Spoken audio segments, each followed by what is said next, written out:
Tonight, we're going to talk about some of the adjustments you may see us make throughout this series versus the Denver Nuggets, depending on the outcome of these other games. But number one is with Jokic. We spoke about earlier how he's the MVP and how dynamic he is for their offense.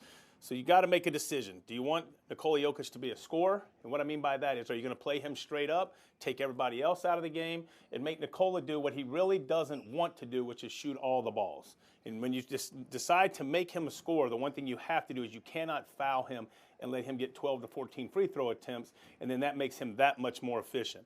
Or you're going to make him a passer. And by doing that, you're saying that you are going to double team him. You're going to put two people on him every time he gets the ball, and then you're going to make other people beat you. You know that Nikola Jokic, the MVP, can beat you.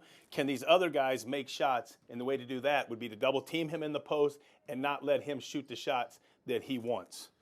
With Jamal Murray, the other things that we may look to do with Jamal is put two on him, or blitz him, some people call, or trap him. So that means when he comes off a pick and roll, you may see the bigs extend their pressure out even more, put two on Jamal, make him pick up the ball, and make him throw it to a teammate so that we know he is not the one that is taking those shots that we know he can make down the stretch in the fourth quarter of games.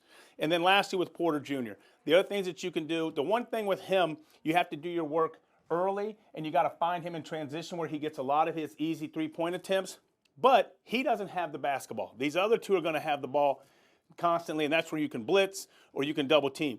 So you got to do your work before he gets the basketball. What that means is find him in transition. The other thing we say top lock is you sit on top of him and make sure that he can't come up the floor for these DHOs or dribble handoffs that he's getting for Nikola Jokic to shoot his shot.